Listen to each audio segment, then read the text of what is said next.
今日我本学送人内力报道，为带大家来认识，咪系好落下嘅作家宋策来，唔单止系七人人推介下乡土文学论战谜题嘅代表性作家，作品风格也上述嘅来佛用魁夷人反殖民嘅批判精神，深刻地描写七人人推到九人人推台湾嘅社會現象，而為社會清代層嘅居民發出不平之鳴。警方世界無錢東十部，原來議論唔單止係台灣有一面嘅重要產體，咪係鄉土文學嘅重要推手，宋策來嘅故鄉。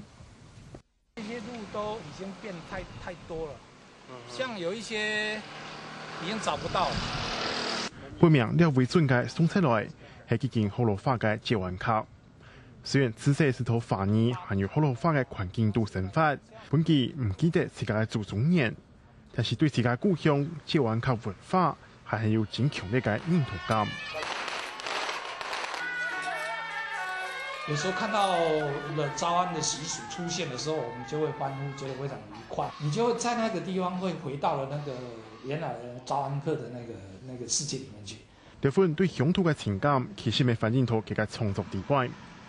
到1970年代，蔣美琪發表嘅作品《大牛南村》，寫嘅係故鄉議論。頭概念政府發展工業嘅政策下，農民受到剝削嘅實際情形。有弱勢者被壓迫者的，基本上縱觀還是從日本時代，包括賴和也是客家人嘛，賴和、楊逵一直下來。之後包括80年代中期討論環保係案嘅科幻小說飛去台灣。90年代中期受納無間戰士嘅黑色皮袍降臨嘅詳細，都係宋策來對當代社會嘅觀察同批判。唔單止本期連續拿到576、530年嘅文學獎嘅肯定，作品咪是得到社會嘅重視。不過一到社會戰士嘅亂象，到嚟下行忙改革，甚至係經濟嘅嚴重，咪本宋策來起到動手力。我們也都提出來了，我們都抗議了，我們都做了，是有反映出來，可是沒有用。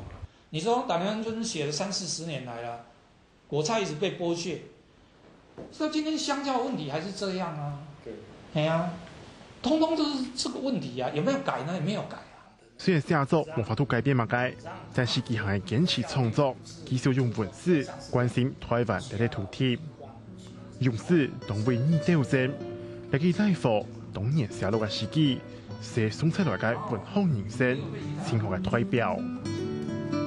香港新聞林建州廖啟正，全年報道。